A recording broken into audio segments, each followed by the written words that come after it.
Good evening. Hello, everybody, and welcome.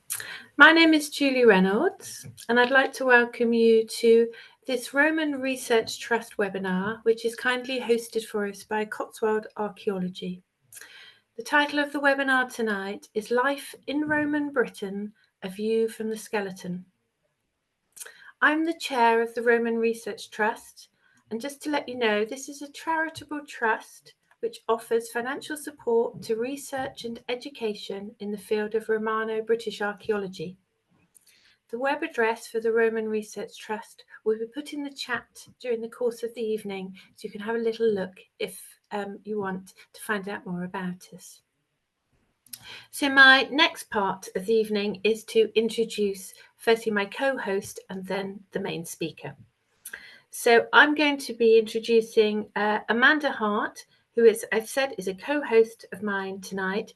And Amanda will appear later because she's going to be hosting the Q&A, the question and answer session, after Professor Gowland's presentation. Amanda is a trustee, like myself, of the Roman Research Trust, but she's also the Director of Art and Archaeology at Heritage Services at Bath and North East Somerset Council. And here she leads for the curatorial and engagement teams. She's currently working on new presentation and interpretation at the Roman Baths. The person I know you're all here to listen to tonight is Professor Gowland. Rebecca Gowland is Professor in Human Bioarchaeology at Durham University. And this is where she directs the MSc in Human Bioarchaeology and Paleopathology. Her work has covered many different time periods, but she is particularly interested in exploring aspects of social identity that can be gleaned from the skeleton using a variety of different scientific methods. Her work has most often focused on overlooked demographics, including infants, children, and the elderly. Most recently, she has been researching maternity, reproductive loss, and maternal health in the past, as well as modelling the Black Death mortality in England. So without further ado, I'd like to hand you over to Professor Gowland. Thank you, Becky. Thanks very much, Julie. I'm just going to share my screen now. Okay, before I get started, I want to say thank you very much for coming this evening, and a big thank you to the Roman Research Trust for the invitation, and of course to Julie Reynolds, Amanda Hart, and Caroline Adams, who've been great in providing support for this webinar. Okay, so as Julie says, I'm a bioarchaeologist who's just trying to move my screen forward. Fantastic. And what that means is that I find out about the past from the skeletal remains of the people who lived there. And I'll just give you a little bit of background in terms of what I do. And what I want to do in this talk over the next 40 minutes or so is just to give you a few different examples of some of the exciting work that's going on in this area and how it's applied to Roman Britain. Now, I think it's fair to say that until the last couple of decades, human skeletal remains were probably a bit neglected in Roman studies. And I think there was this sort of idea that the skeleton is this kind of inert thing. And once you've seen one skeleton, you've seen them all. And nothing could be further from the truth. In reality, our skeletons are dynamic living tissue. They interact with, and they're constantly remodeling. So they interact with the other organs and tissues in our body, and they also respond to the social and physical environment in which we're living. So things like diet, our activities, our living environment, our movement, where we've come from, all of which are related to our social identity. So what we see is subtle traces of all of these things left in the skeleton. Essentially, they kind of become fossilized, if you like, within the bones and the teeth.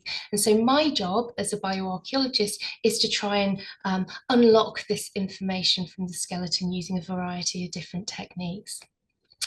Now, the funerary context is a really important one because it's quite unique in that it provides this link, this direct link between the people and the material culture that's associated with them.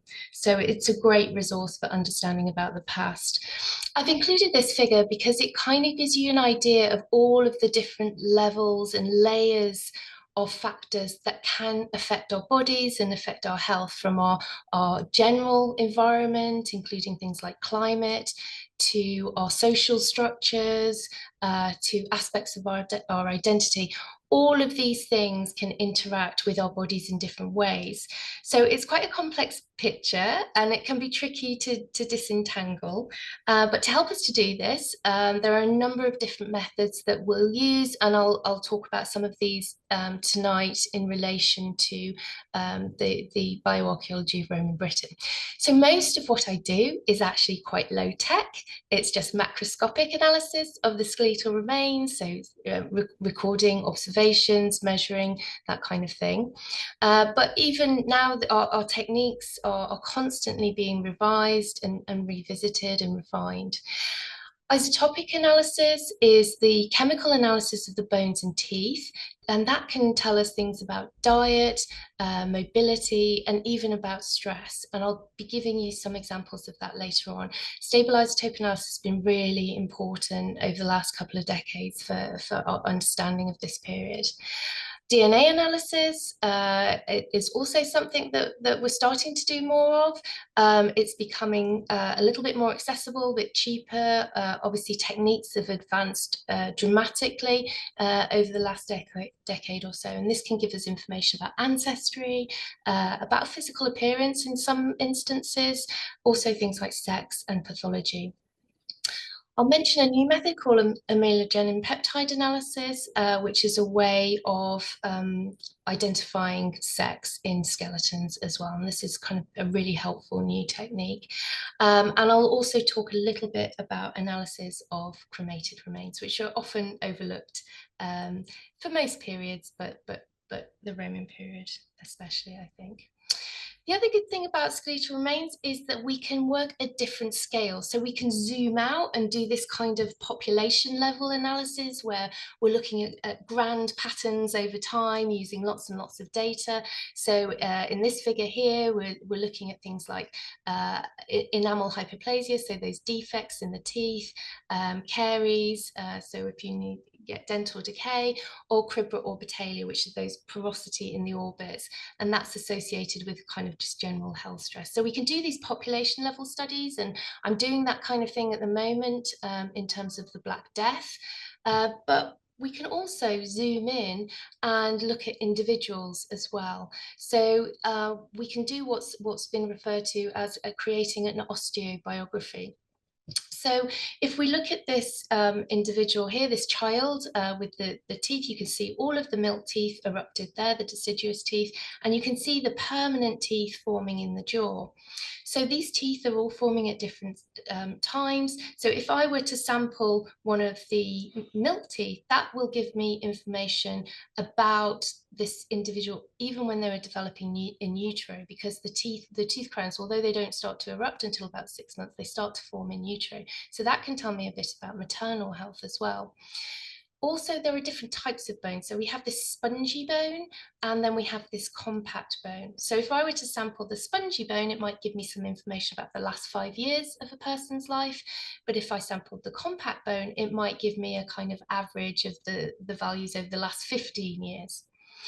If we look at these teeth at the top here as well, you can see these defects. These are the teeth from a single person. This is their permanent tooth, and this is their deciduous tooth, which they've not quite lost yet. And you can see these enamel defects, and this tells me that this person was stressed during life, that this is some kind of adversity, but that this stress began in utero, because that's when this tooth was developing, and it carried on through early childhood. So as you can see, we can start to build both a chemical and morphological biography of an individual's life. So skeletal analysis works on lots of different levels. Now, in this talk today, I'm going to talk quite a bit about children. And the reason for that is that they're very sensitive. During this period of development, the body is very sensitive to any kind of adversity. So actually, children are really important in bioarchaeology for understanding overall population health, because we might see traces of that adversity in the children that we wouldn't necessarily see in the adults. The other point is that some of these traces of childhood adversity are retained in the adult skeleton. So we can see an adult and see whether they had been ill or malnourished as a child. So again, useful for that biographical information. So I'll be talking quite a bit about children as we go along. They're sometimes referred to as the canaries in the coal mine because they're that sensitive, an indicator of overall population health.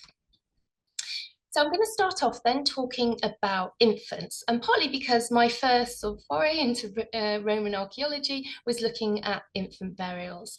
Now, as I'm sure many of you will know, many infant burials are found around in settlements rather than formal cemeteries, quite often found in and around villa sites. And I've just used Bucknell Farm Villa as a typical example of this. So all of those red squares, each square represents an infant burial. And as you can see, they're quite often buried within the corners of rooms.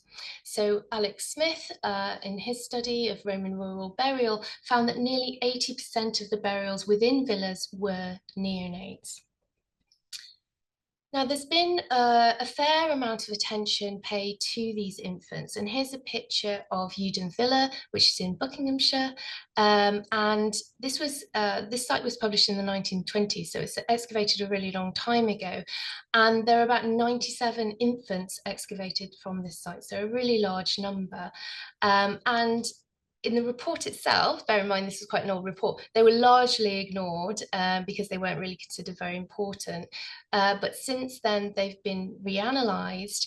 And one of the interpretations of this site has been infanticide, that this was some kind of brothel and Roman sex workers were killing their infants and burying them in a clandestine way.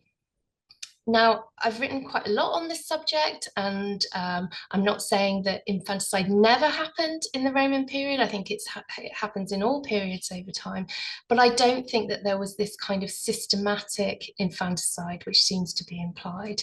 What I think is actually going on is that this is just a specific funerary ritual for that age group, for those newborn infants up until a few months old. So I think what this burial rite is telling us is about perceptions of infancy, but also perceptions of maternity as well, fertility, pregnancy, maternity, and the infant-mother nexus.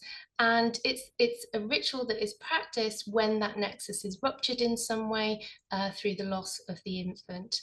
There's very little written on maternity, really, for this period, although Maureen Carroll and E.J. Graham have done some really interesting work, and it's something that I've been interested in too.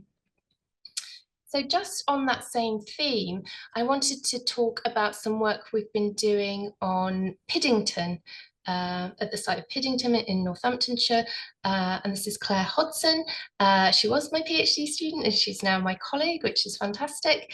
And she analysed these infants originally and noted that there was a really high level of pathology in these bones. Now that's quite unusual in an infant collection to get lots of pathology.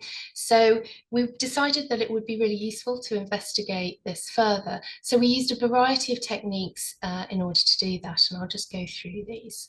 So the first one we used is stable isotope analysis. And we use this incremental dentine collagen analysis. So just to briefly explain what that is. So if you look at this diagram of the tooth here, what we do is we sample it at different stages down the tooth, and we know the chronology of when that tooth is formed. So we can plot out the values, so you can see age along the bottom, and each of these points represents a value at that age. So basically you can track the values in this child during the formation of the tooth. You can also track this in adults, but of course it will end when the tooth has completed formation. So this is a technique that's been pioneered by Janet Montgomery and Julia Beaumont. Janet's one of my colleagues in Durham. And just to give you an example, so if we look, you can see the nitrogen line here. Now, when you get a kind of a bit of a bubble here like this, so you've got high nitrogen and low carbon, usually that's an indicator of some kind of stress, potentially malnourishment. Now, this was a child who was living through the Great Irish Famine. So it looks like this is a period during which the child was starving, essentially. And then we see this big rise in carbon. Now, this can only really occur through the introduction of a different type of food. In this instance, it was maize, which was famine relief food that was shipped over from the USA during this time. So you get this famine relief food, but unfortunately, we can see the child still dies. So a really powerful technique for tracking individual life histories. The other technique that we apply to these infants is the amelogenin peptide analysis that I mentioned earlier. Now, in order to do this analysis, what you do is you take a slight acid etch of the tooth surface to release the peptides that are locked away in the enamel. And then you run that through the mass spec. And we work with a biochemist in Brighton who then can analyze the results and give us information on sex. So what they're identifying is X and Y chromosomes.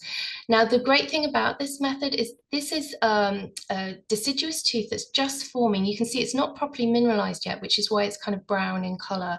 But even teeth that are not well mineralized can still be analyzed using this method. And this is after the etching. And you can see there's a slight sort of erosion by the acid, but it's not very destructive. And it's really important that we find ways not to destroy the samples that we're looking at. So it's a really useful method in that regard.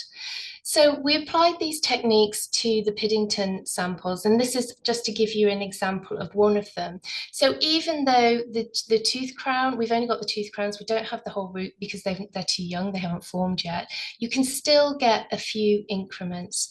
So this is burial 31B, which was a girl. And you can see that just before birth at 40 gestational weeks, you can see that her nitrogen is high and her carbon is low. And again, that seems to be an indicator of stress. And that might be related to the fact that why this little girl died. We can also look at the bones and what's called bacterial bioerosion. So if you look at this bone, you can see lots of erosion, whereas this bone has very little. Now, this erosion is thought to relate primarily to bacteria within the body. But if a child dies before they've had their first feed, what some of the research that Tom Booth has undertaken indicates is that they won't show that kind of bioerosion. So when we looked at the Piddington infants in this way, we saw that some had no bioerosion at all and some did. So it's fairly polarized, and we do wonder if that does relate to those who survived enough for their first feed compared to those who didn't. So when we looked at these infants then, what we found was those exceptionally high nitrogen values, which may be indicative of stress, correlated with no bioerosion, again, possibly indicating that they were stillborn.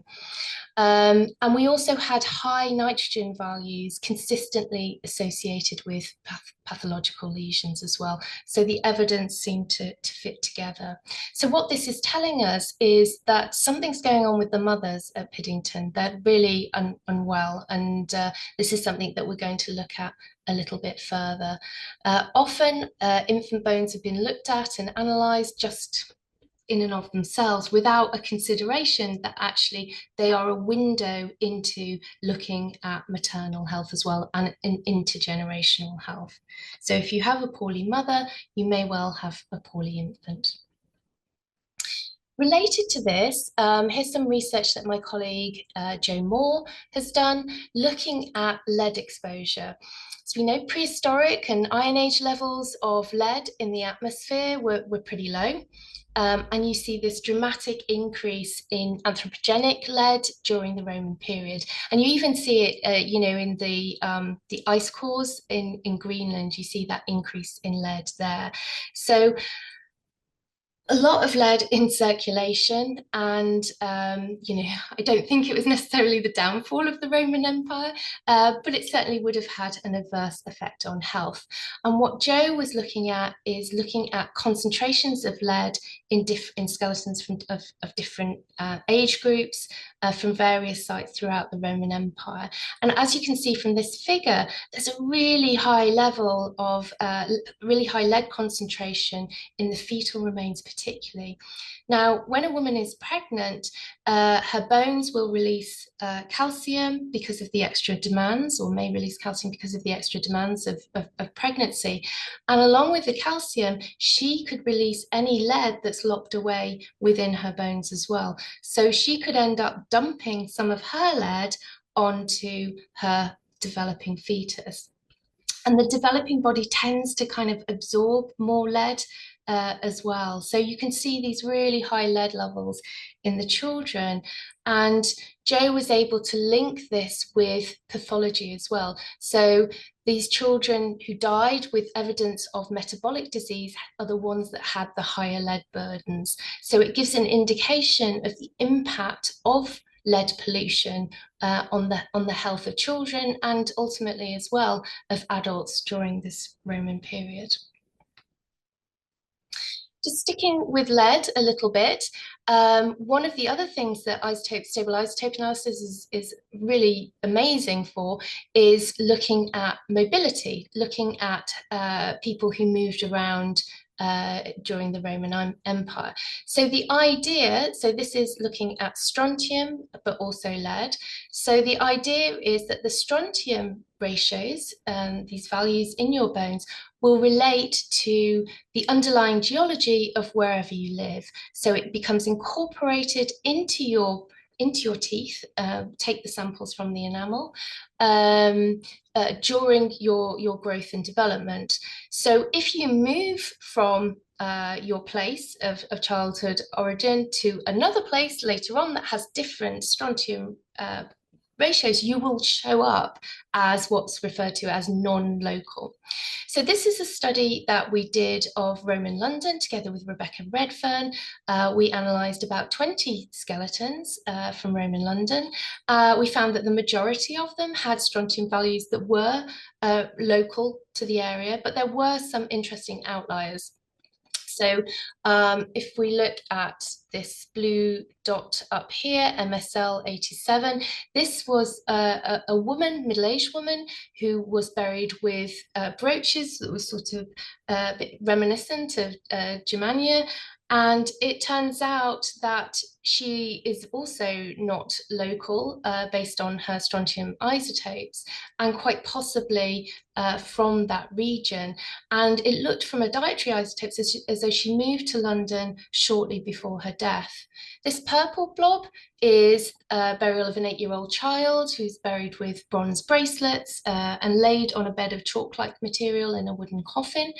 That child as well also has a non-local signal, so they weren't local to London. And the addition of the lead isotope analysis as well suggests that possibly from Germany, possibly in the region of the Rhine Valley, but we can't really pin it down as tightly as we would like to do. But an interesting example of looking at how people were moving around in the empire, children and women, it wasn't just men on the move. Cremated remains, as I said, are often overlooked, and quite a lot of them languishing in museum storerooms. Now, when the bone is burnt, it doesn't turn to ash. In modern crematoria, it doesn't either. They grind the bone up after it's been incinerated to create ash because people don't want to be scattering big lumps around. But we actually end up after cremation with quite large fragments of bone, and that can be analysed and information can be got from them. Now, recent work by Christoph Snook has shown that we can also undertake strontium analysis on bones that have been very well burnt. So they're called calcined. So when they're burnt at high intensity, their crystal structure changes and they almost become like porcelain. And that preserves the isotope values really well. Now, Joe Moore and Janet Montgomery have also managed to apply lead isotope analysis to calcined Roman remains from Colchester. And they managed, using this technique, they managed to identify one individual who likely moved to Colchester from the Mediterranean region. Another technique that can now be applied to cremated remains that I think is going to be quite useful as well in the future is the peptide method. Now, the only problem there is teeth don't always, well, quite often don't survive the burning process, so the enamel might shatter. But even if you have small fragments, we can still sometimes, not all of the times, we can still sometimes identify the sex of the individual using this method. So that's really exciting. Some work that we did on some cremated Roman remains a few years ago now was to look at the burning intensity, so the extent to which these remains have been burnt. So this is, you can see from this tray of burnt bones, you can see that you've got this, they're whiter than that you would expect. They've got this cracking in, and that's all part of the burning process. You can also see that bits of the body have burnt more than the other. Now, what was interesting is we sampled a number of sites in the north of England, particularly from forts, and we found that there was a real clustering in terms of burning intensity. So and they all tended to fall within this kind of mid range of burning intensity. Now, it seems to us it's almost like there was a kind of military manual for burning or cremating individuals, and maybe pyre construction as well, because they came out that, you know, there was such a similar outcome, and that's quite unusual to see. So that was interesting to observe, and another bit of information that we can get from the remains. I'm just going to go back to mobility, and this time bringing in ancient DNA as well. And this was a study undertaken by Rebecca Redfern on some of the skeletons from Roman London. And one of the skeletons that she looked at was a 14-year-old girl who was excavated from Land Street, which was in the southern settlement of Londinium, dating to about the 3rd or 4th century. Now, the ancient DNA analysis showed that she was likely of white European ancestry, and there was a suggestion also of eye colour too, which is interesting. And then when you combine that with the isotope evidence, it showed that this girl had her childhood origins in the southern Mediterranean and moved to England at least since the age of 9. So she spent perhaps half her life in England and then unfortunately died. Now, what's interesting about her is that she has poor dental health. So she's got these enamel defects in the teeth that suggest stress during early childhood when these teeth are developing. She's got a lot of dental decay, and she's also got evidence of vitamin D deficiency, which would have formed in younger life. So between about 3 and 18 months of age is usually when this appears, and that's suggested by the bones that are affected as well. So even though she's got these indicators of really poor health early in life, she was buried in the richest burial at the site on an extended bed of chalk. She had this wooden casket with bone inlay at the feet of the grave. There were glass flasks, and there was this carved ivory knife and copper key. So a really unusual burial. And what I would say is that when you're seeing pathology, it doesn't always indicate low status. We see in the writings of Soranus, he bemoans childcare practices that lead to infants getting rickets in Rome. And we know that there can be a number of different high status practices that are, provide adverse health indicators. So, for example, the dental decay could relate to a high sugar diet. Another, what I think is a really interesting example to include here as well, is a paper that's recently published. And again, this combines stable isotope evidence and ancient DNA. So this is just an isolated burial of a young adult male from rural Cambridgeshire, dated sort of 2nd to 3rd century. And, the face of it, a very, ordinary burial, I guess. I mean, the fact that it's not in a formal cemetery is of interest, but there's nothing too remarkable about it. But when they did DNA analysis of this individual, they showed that he was genetically related to contemporary Sarmatian-associated groups, so in present-day Anatolia and the Caucasus. So really interesting, not a DNA profile that you would expect, certainly from Britain. And then when they looked at the isotope evidence for mobility, things got even more interesting. So that oxygen isotopes also indicated this non-local origin. So the person had come from an area that was more eastern and more arid. So that kind of ties in then with the DNA evidence. But if we look at the incremental isotope analysis of the teeth, it gets even more interesting.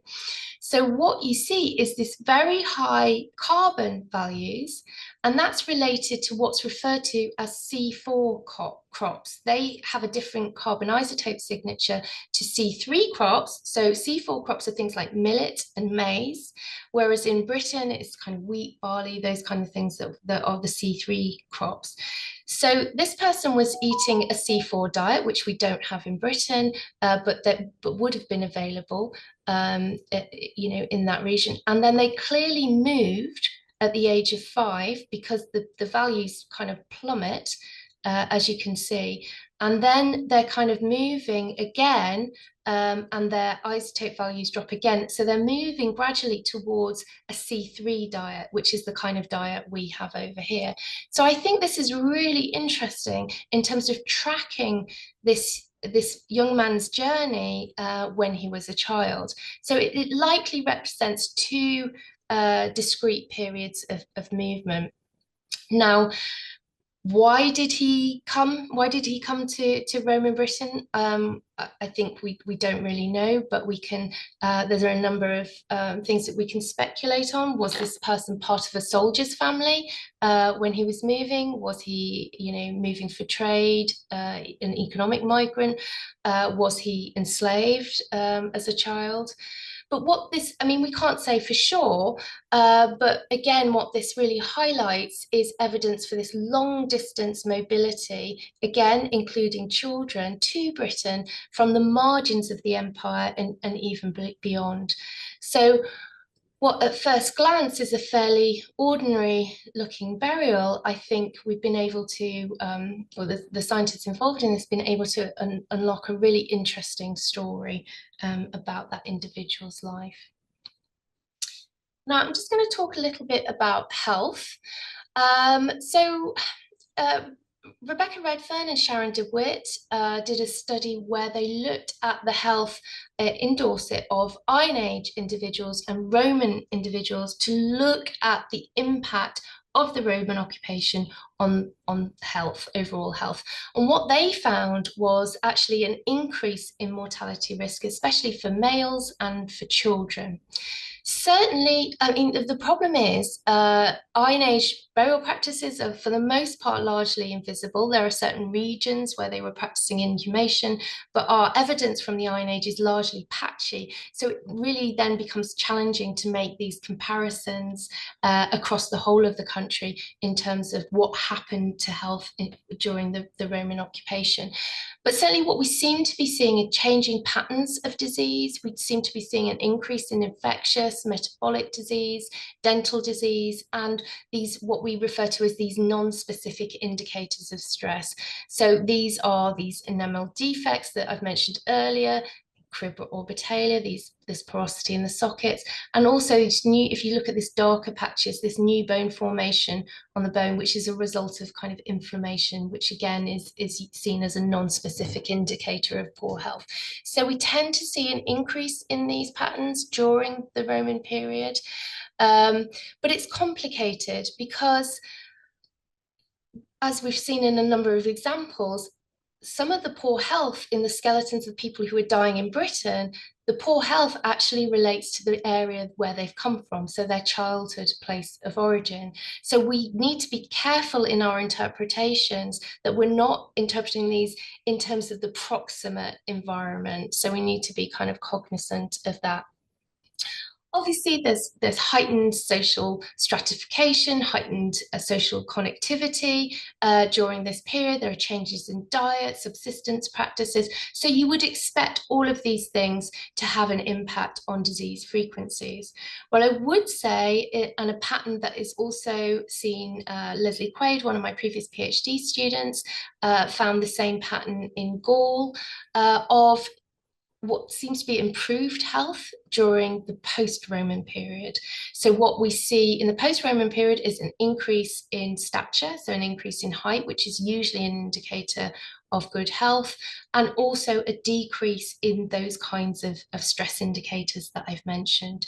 So it doesn't look particularly like the Roman Empire was particularly good for health. So just want to touch on some studies by Mary Lewis and Anna Ronbogner at Reading University. So Mary has looked at health at Poundbury, which is a really large cemetery in Dorset, and she found some really interesting findings. So Poundbury had been looked at back in the 90s, but techniques have advanced, and particularly in the diagnosis of pathologies, quite substantially since then. So she did a re-evaluation.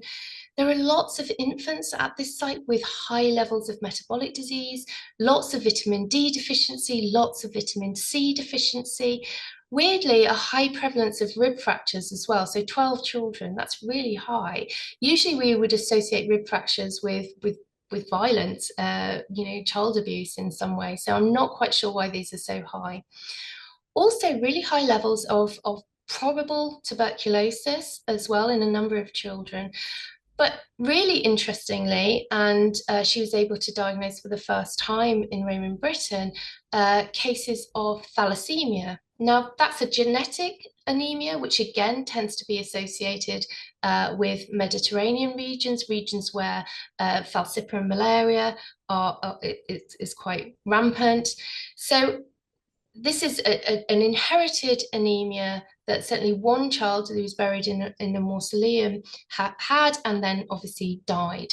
Now, presumably then that's an indicator that the child's parents had migrated from the region where malaria is prevalent. Anna Ronbogner did her PhD looking at the health of children, and she did a massive study. So she recorded nearly 1,000 children from various sites across England. And she found high levels of metabolic disease, so things like vitamin D deficiency, vitamin C deficiency, things like that, even in rural children. So it wasn't just that urban environments were unhealthy.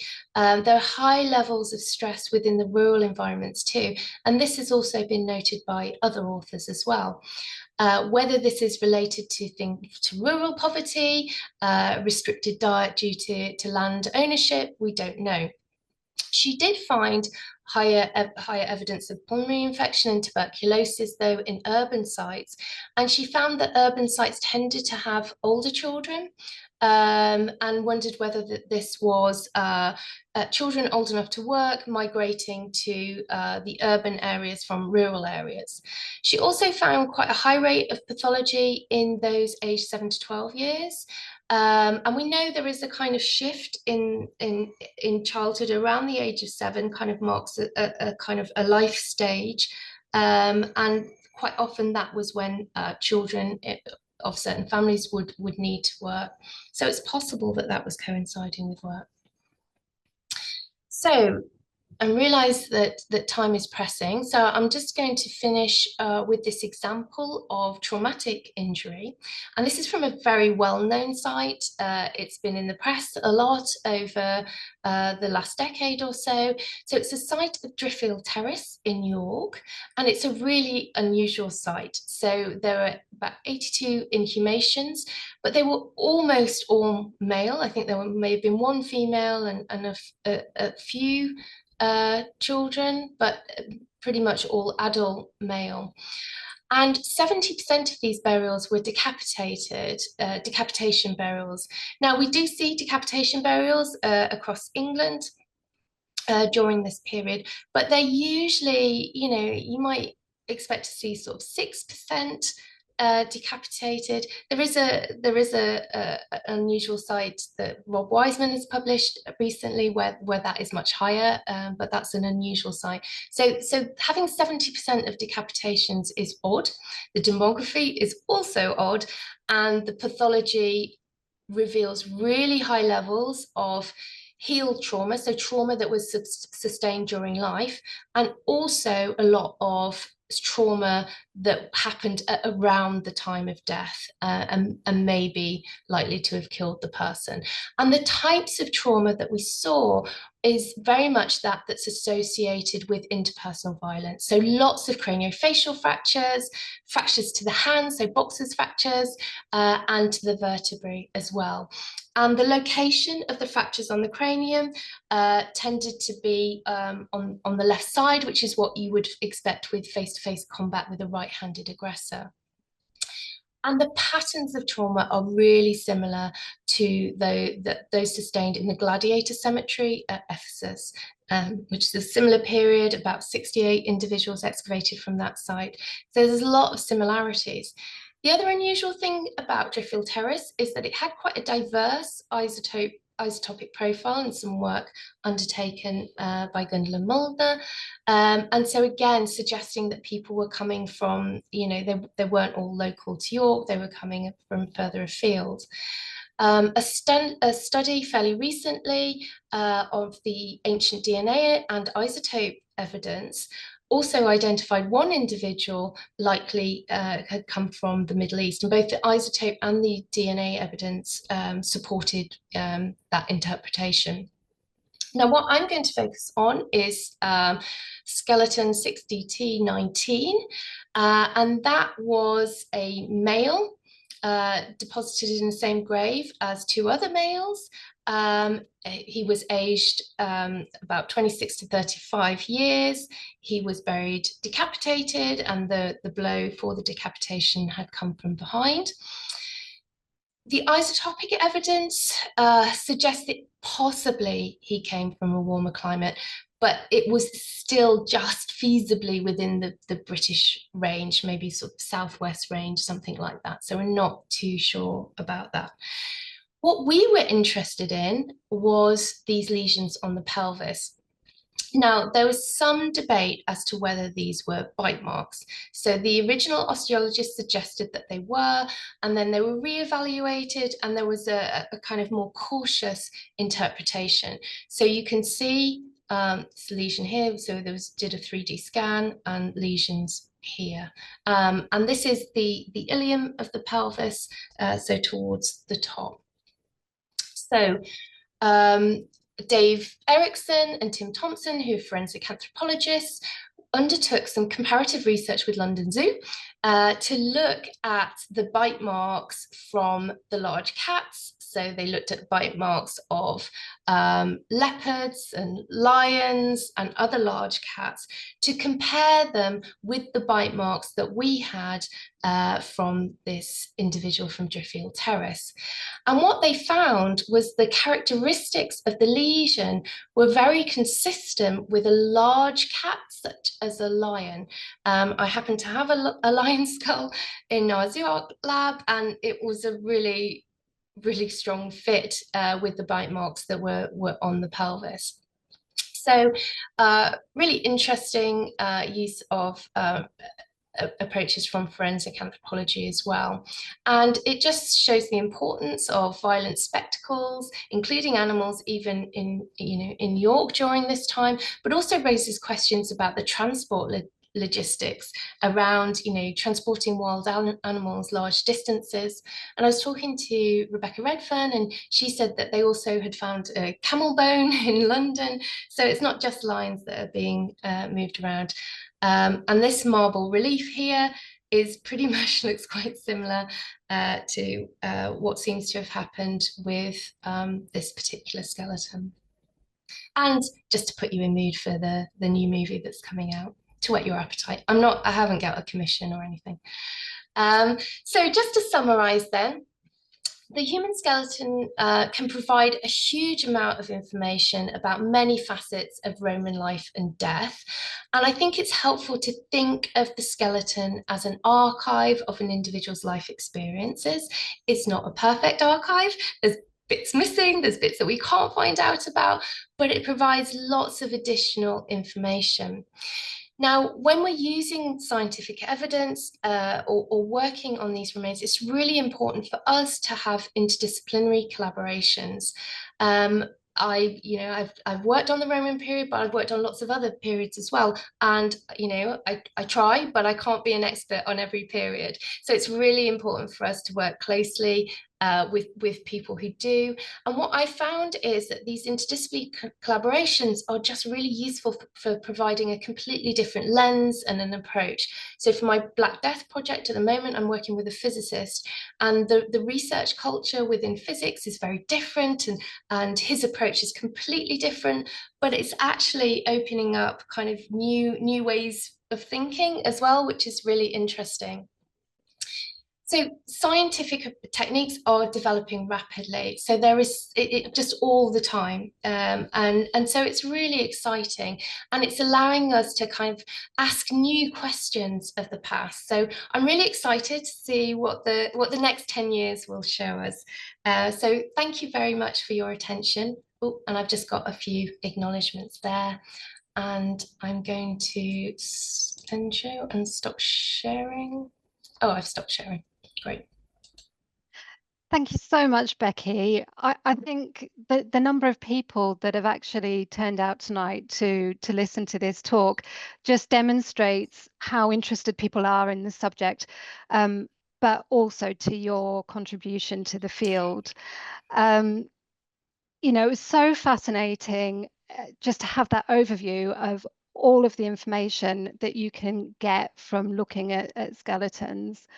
And the range of information that it tells us about their past lives. We've got so many questions to get through, so I hope you're up for answering some of them. We've actually I've tried to group them together because there's a lot been coming through that are of a sort of similar ilk. So just to start off with, actually I'm going to ask you a museum question, if that's all right to jump in. But working in museums over the last few years, I'd say in the last 10 years, I've noticed an increase in research requests to look at human remains, and partly fueled by the advances in new scientific techniques. But my question is, how do we balance the care and the long-term preservation of these really important collections with the research that needs to be done as well? Yeah, I think this is a really important question because a lot of this new analysis is destructive. And we can't go around destroying this, what is a precious resource, and for ethical reasons as well. So we need to really balance that. We curate a large number of skeletons at Durham as well, so we have the same conversations and discussions there. So it has to be carefully controlled, and quite often, I know some institutions will just have a percentage. They'll say no more than X percent of these skeletons can be sampled destructively. Need to be really careful with the type of analysis. Is this analysis the only way that this question is going to be answered? Is there another way? How can we minimize that destruction? So I think that that's really important, and it does need to be carefully controlled, yes. Yeah. And of course, there's useful guidelines out there as well, isn't there?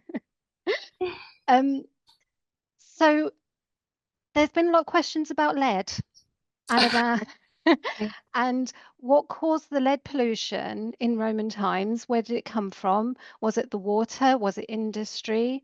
And was it making Roman people sick by drinking it through the lead pipes? So just wondered if you could give a bit of an overview on the lead. So lead was fairly ubiquitous, I think, during the Roman period, and so it is in pipes. Was used as a sweetener in wine. If we think about pewter, and so I think there are all kinds of ways in which people were exposed to lead. Obviously, there was, lead industry as well, so that would have been a source of pollution. So yeah, there's the multitude of different ways.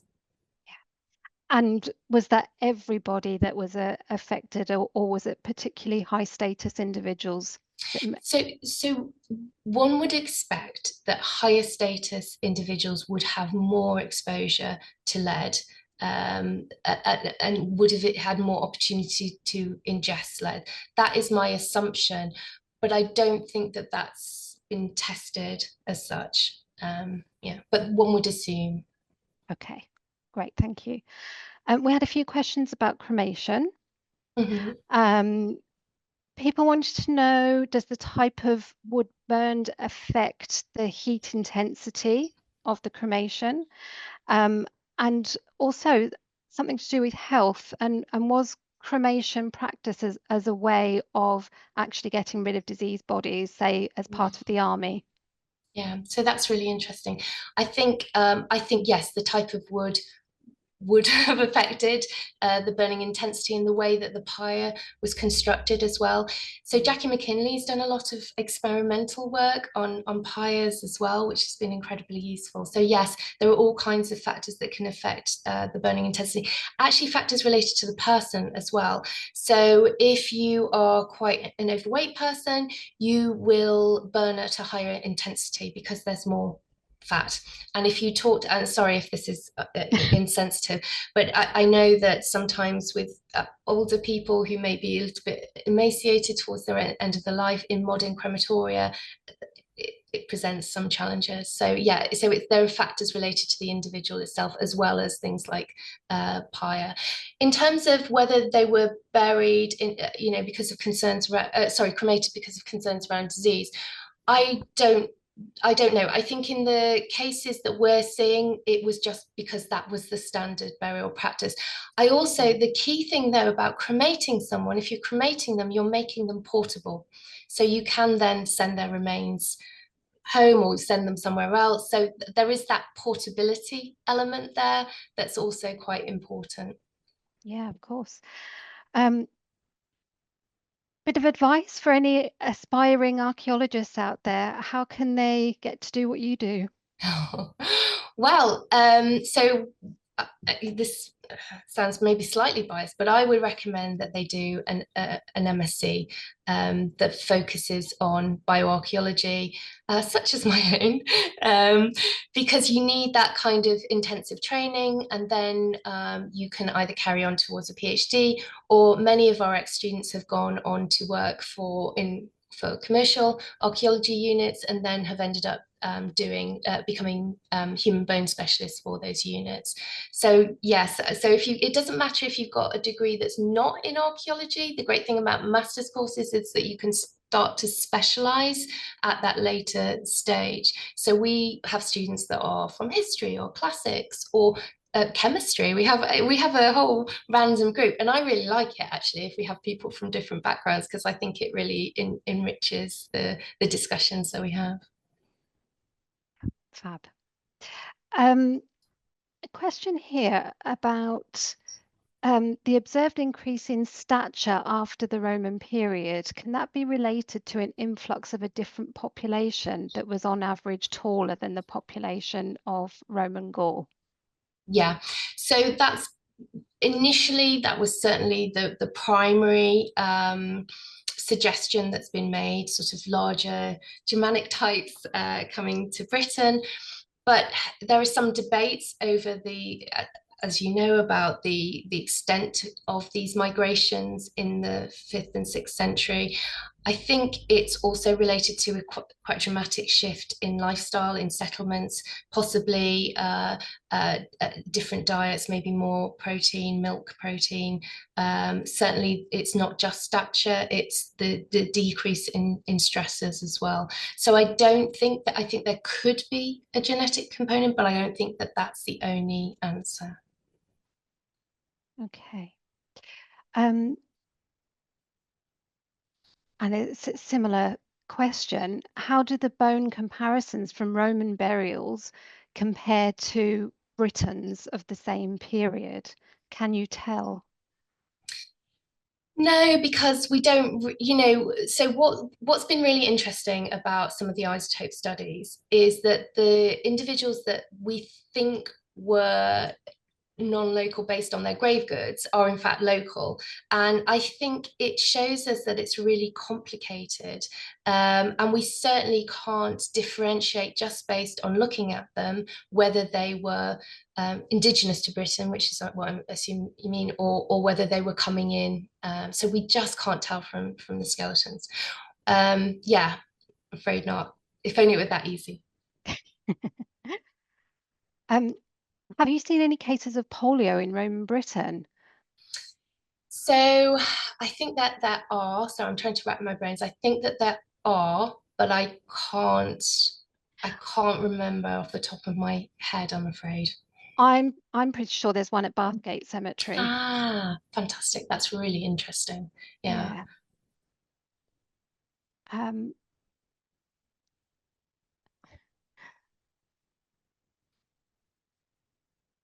I'm just going through them to see what else there is.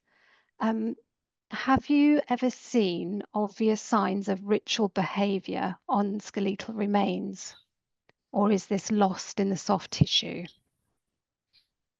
So it depends on what you mean by ritual behavior. Do you mean, I mean, obviously the decapitations are ritual behavior. So the removal of the heads, maybe other cut marks as well. And I think location of burials as well is obviously maybe relating to specific understandings of the body and different rituals too. Yeah. Could you just say something about these so-called deviant burials? So the decapitation burials or Yeah, yeah. and just other types of what might be deemed as deviant burials. So there's lots of prone burials. There's, there are a number of unusual burials out there. And I mentioned, is it Nob Farm or Nob's Farm or something like that? That Rob Wiseman was looking at. That's a really unusual cemetery. Really high numbers of decapitations, and again, decapitations from the back, not the front. Which the ones from the front we tend to associate more with post-mortem ritual rather than the execution. Lots of prone burials there. And I think the interpretation of that site has been that maybe it was for judicial executions. So there's evidence of that. We get a lot of gypsum burials as well. So you'll have a body and that might be covered with gypsum. So there's all kinds of sort of little variations on sort of a standard burial practice, or like the young man that I mentioned, buried outside of formal cemeteries in a kind of ditch or enclosure. So there's lots of different variations. Yeah, it's really interesting. Is it possible to accurately differentiate between a stillbirth and a baby that died very young, like up to a Oh, few weeks old? yeah, and it's a really good question, and I wish it were easy. So there's a couple of things. So one of the things that you can do is you can look for what's referred to as the neonatal line. So if you take a histological section through one of those tooth crowns that are developing around the time of birth, and what you'll see is a kind of a distinct line, and that's a bit like those enamel defects. It's related to the stress of the birth. Now, the problem there is that that line will only be visible or become visible if the infant has survived for about 2 weeks. So if you see it, you can say, okay, this infant survived for a couple of weeks. But if you don't see it, you can't say that they were stillborn or not. We were hoping like that the bacterial bioerosion method could help refine things a little bit. But again, really all it's saying is the possibility that the infant wasn't fed. Now, they could still have been born alive and then died soon, had a feed and then died, so we just can't. We're just from the skeleton, we just can't refine it. And unfortunately, I've been involved in forensic cases as well, where we really need to know that. But when the remains are skeletonized, we just can't. But maybe that's something that'll change over the next 10 years. Yeah. And somebody's asked, can you find baby skeletons in utero? Yes. So I think what's surprising about this is that we don't see more of them in the burial record from any period. We see them. Now, you have to be really careful about the interpretation. Was the baby born and then the mother and baby died and the baby placed on, on the stomach of the woman, or had they been stuck during, the child got stuck during childbirth? So there's Eileen Murphy at Queen's in Belfast has done a lot of really interesting work on this, with really detailed analysis of the bone position, of the fetus or newborn and the mother, and just to kind of really ensure that our interpretations are correct. But yes, we do see it, but we don't see it as frequently as you might imagine, given how perilous childbirth is. Yeah. And in terms of prenatal conditions, can you just tell us what sort of prenatal conditions existed within Roman Britain? So if you think about it, it's just anything that adversely affects the mother, whether that's an infection or more often they are malnourished in some way, or even you see it in high status families. So there was a really interesting study of the Medicis where, so obviously medieval, the later medieval, the excavated a tomb, and they had a newborn with quite severe rickets. So that mother, that very, very wealthy mother, was severely vitamin D deprived. And again, that relates to her high status, probably trying to keep fair skin, staying indoors, covering up. So all of those factors would have contributed to her vitamin D deficiency that was passed on to the children. We do also see scurvy as well, vitamin C deficiency in newborn infants as well. Like I say, we need to investigate the Piddington infants a little bit more, because I've never seen such severe pathologies as Claire's identified in those individuals. So it'd be good to investigate that a bit more. Fantastic. I'm mindful of the time, Becky. So I'm going to draw this session to an end, and we've had so many questions and we just haven't had the time to get to them, unfortunately. But hopefully we covered a good range there. So I'd just like to thank you again for your fantastic talk, Becky. Thank you. Also to Kaz and Cotswold Archaeology for very kindly hosting this talk for us. Kaz has done a great amount of work for us today, so thank you for that. Also to Julie Reynolds, the chair of the Roman Research Trust, for organising this, and the other trustees.